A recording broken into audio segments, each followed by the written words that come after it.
Hola mis magos y magas.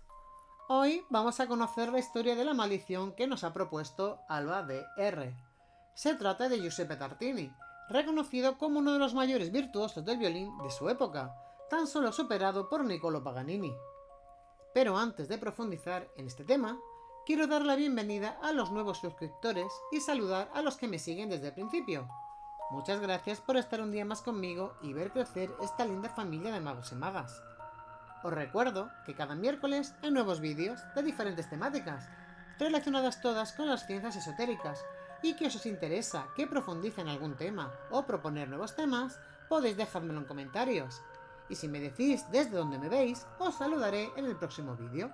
Ahora sí, vamos a conocer a este peculiar y misterioso personaje. Giuseppe Tartini es el segundo de 4 hermanos. Nace en Eslovenia el 8 de abril de 1692 en Pirano, ciudad ubicada en la península de Istria, que por aquellos tiempos pertenecía a la República de Venecia. Su madre, Caterina Zangrando, era oriunda de Píramo, perteneciente a una de las familias aristocráticas con más historia de su país, y su padre, Gian Antonio Tartini, oriundo de Venecia, era un comerciante de sal y administrador de tierras en la costa de Istria. Su padre, Gian Antonio, quería que Giuseppe se formara como fraile franciscano, y es por ello que se le educó desde bien temprana edad para tomar los hábitos. Giuseppe demostró ser un alumno excepcional, nombrado el mejor alumno de la escuela de San Felipe Neri de Píramo. Además, participaba en pequeños servicios religiosos en la catedral. En 1704, cuando contaba la edad de 12 años, ingresó en el colegio de los padres de las escuelas pías de Capodistria. Fue en esta escuela donde recibió sus primeras clases muy básicas de formación musical. Fue también en esta escuela donde forjaría la amistad con Antonio Bandini, que duraría toda la vida. Pero en aquellos días la música no le interesaba en demasía, por lo que estudió leyes en la Universidad de Padua, estudios que le resultaron muy fáciles y le dejaban mucho tiempo libre que dedicaba a realizar lo que en verdad le apasionaba, la esgrima. Le apasionaba tanto este arte que tuvo la intención de marchar a París con el propósito de convertirse en maestro de armas. Pero el destino puso en su camino a Elisabetta Premazzore, 2 años mayor que él. Ella contaba con 20 años, él contaba con 18 años, era menor de edad y para colmo había recibido las órdenes menores. Ni que decir tiene que el padre de Giuseppe estaba totalmente indignado. No solo abandonó la idea de dedicar su vida a la iglesia, sino que además estaba firmemente convencido de unirse a Elisabetta, que nunca conoció a su padre y provenía de uno de los barrios más pobres de la ciudad, donde malvivía junto a su madre y 3 hermanos. Esta decisión es la que probablemente causó la muerte de Gian Antonio en 1710. Tras la muerte sorpresiva de su padre, Giuseppe abandonó en su totalidad los deseos de sus padres sobre su futuro eclesiástico, y ese mismo año, el 27 de julio, se unió en matrimonio con Elisabetta, celebrada y registrada en la Chiesa del Carmine en Padua. Elisabetta era pobre, sí, pero también era una protegida del poderoso cardenal Giorgio Cornaro.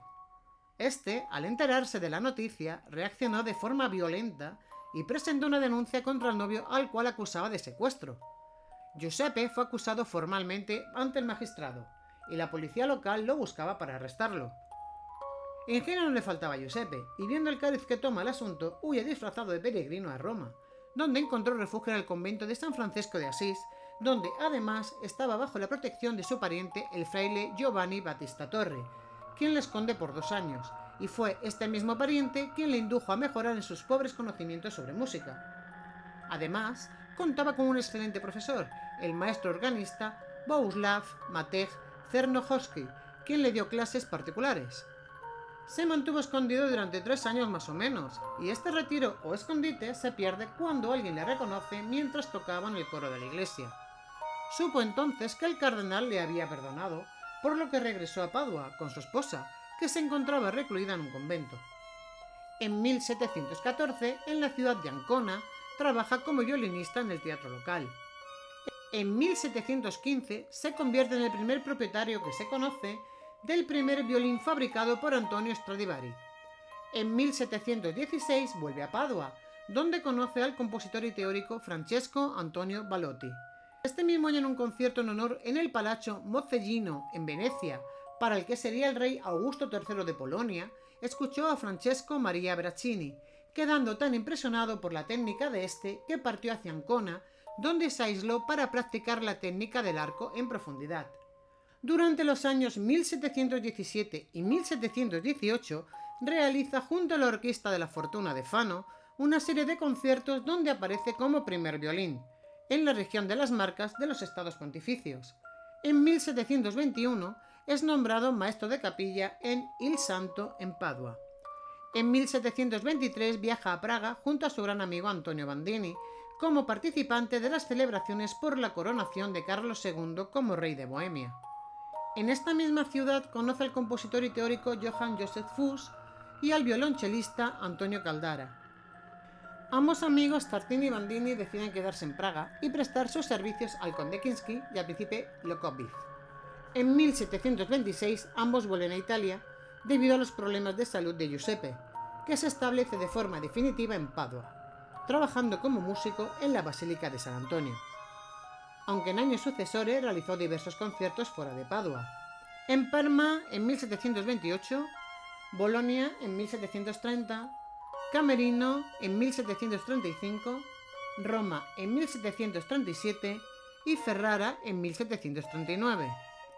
En 1728 crea la Scuola delle Nazioni, escuela de violín que atrajo a estudiantes de varios países de la Europa del siglo XVIII. Entre sus estudiantes se encuentran Pietro Nardini, Antonio Capucci, Magdalena Lombardini y Francesco Salieri, el hermano mayor de Antonio Salieri. Entre 1739 y 1741, a petición del Papa Clemente XII, compone la obra sacra Miserere. Desde 1750 hasta el final de su vida, publicó varios tratados teóricos sobre armonía y acústica, entre los que cabe mencionar el Tratado de Música según la verdadera ciencia de la armonía, donde explica sus descubrimientos relacionados con los tonos de suma diferencia. En 1754 fue maestro de la Capilla Antoniana hasta 1765, siendo sustituido por su alumno Giulio Meneghini. Continuó impartiendo clases de violín hasta 1767. En 1769 escribe otra obra sacra, Stabat Mater. 3 años más tarde, en 1770, el 26 de febrero, fallece a causa de una gangrena que padecía en una pierna en su casa en Padua a la edad de 77 años. El abad Fanzago se encargó del panegírico y Meneghini del funeral. Los restos de Giuseppe Tartini reposan junto a los de su esposa Elisabetta en la iglesia de Santa Catalina. La leyenda, el hombre y el mito. Comenzamos hablando del hombre conocido por ser músico, violinista, compositor, estudioso de la música, maestro de esgrima, ser el primero en poseer un violín Stradivari y ser contemporáneo de Vivaldi. Su maestra llegó a tal punto que en Italia le dieron el sobrenombre de Maestro delle Nazioni, y en el país vecino, Francia, era conocido como legislador del arco. Además, se le adjudica el descubrimiento compartido del fenómeno acústico de la combinación tonal al observar que cuando se producen simultáneamente dos notas y se mantienen durante un tiempo, se percibe una tercera nota. Este fenómeno se conoce como el sonido de Tartini o il terzo suono. También desarrolló una nueva técnica del manejo del arco que a día de hoy sigue vigente, e introdujo mejoras en las cuerdas. Por si no fuese bastante, se le atribuye un pacto demoníaco, disfrazado de sueño, o tan solo quiso crear polémica en torno a su obra para hacerla más popular.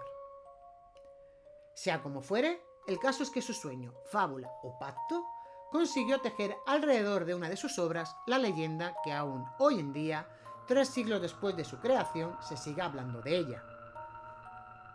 La sonata para violín en sol menor pasó a conocerse como la Sonata del Diablo o El Trino del Diablo, a la cual acompaña una leyenda que dejó para la posteridad el astrónomo francés Jérôme Lalande en su libro Viaje de un francés por Italia, libro autobiográfico que relata una gira que realizó por todo el país durante los años 1765 y 1766, publicado en varios volúmenes en el año 1769.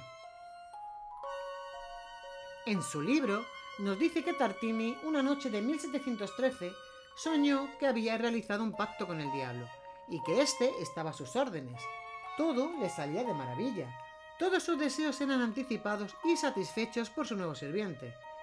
En un momento dado le di mi violín y lo desafié a que tocase para mí alguna pieza romántica. Mi asombro fue enorme cuando lo escuché tocar una sonata tan singular y romántica como nunca antes había oído. Fue tal el éxtasis y el deleite que una violenta emoción me despertó. De inmediato tomé mi violín, deseando recordar al menos una parte de lo que recién había escuchado, pero fue en vano. La sonata que compuse es por lejos la mejor que he escrito, y aún la llamo la sonata del diablo, pero resultó ser tan inferior a lo que había escuchado en el sueño que hubiese roto mi violín en 1000 pedazos y abandonar la música para siempre. Esta obra tiene una duración aproximada de 15 minutos. Es tan complicada y exigente que incluso durante mucho tiempo corrió el rumor de que Tartini tenía 6 dedos en su mano izquierda. Rumor que, por cierto, nunca fue confirmado. Consta de 3 movimientos en lugar de los 4 o 5 tradicionales. El tercero, además, pasa por una serie de cambios de ritmos, conmovedores, inquietantes e intensamente expresivos. En los últimos movimientos se deben colocar los trinos con una cuerda, mientras los acompaña con una melodía el resto de cuerdas. A este sonido se le conoce por tritono, que fue prohibido por la Iglesia durante mucho tiempo, debido a que estos 3 tonos producen un sonido que evoca tensión, algo oscuro y muy siniestro. Los eclesiásticos afirmaban que era una de las formas de invocar al diablo. Incluso podía tratarse de la puerta que el propio Lucifer usaba para entrar en nuestro mundo. Una curiosidad sobre su obra más famosa es que no fue publicada hasta casi 30 años de su fallecimiento. Su obra. A lo largo de su vida, Giuseppe Tartini compuso más de 200 composiciones, entre los que cabe destacar 10 conciertos, 7 de ellos para violín, 2 sinfonías, un miserere a petición del Papa Clemente XII, un pastoral, un capricho para piano, 35 sonatas, una canzona y los libros Tratado de música, Estudios para violín, El arte del arco, varios tratados sobre armonía y acústica y el tutorial Letras a Magdalena Lombardini. Y hasta aquí el vídeo de hoy. Espero que te haya gustado. Si es así, por favor no olvides regalarme un like, suscribirte si aún no lo has hecho. Recuerda que es totalmente gratis y que me haría muy feliz si así lo hicieras. Eres libre de comentar y de compartirlo entre tus redes sociales y amigos. Te deseo una gran semana. Que las estrellas guíen tus pasos y los seres de luz iluminen tu camino. Te envío un beso de mi corazón al tuyo. Nos vemos.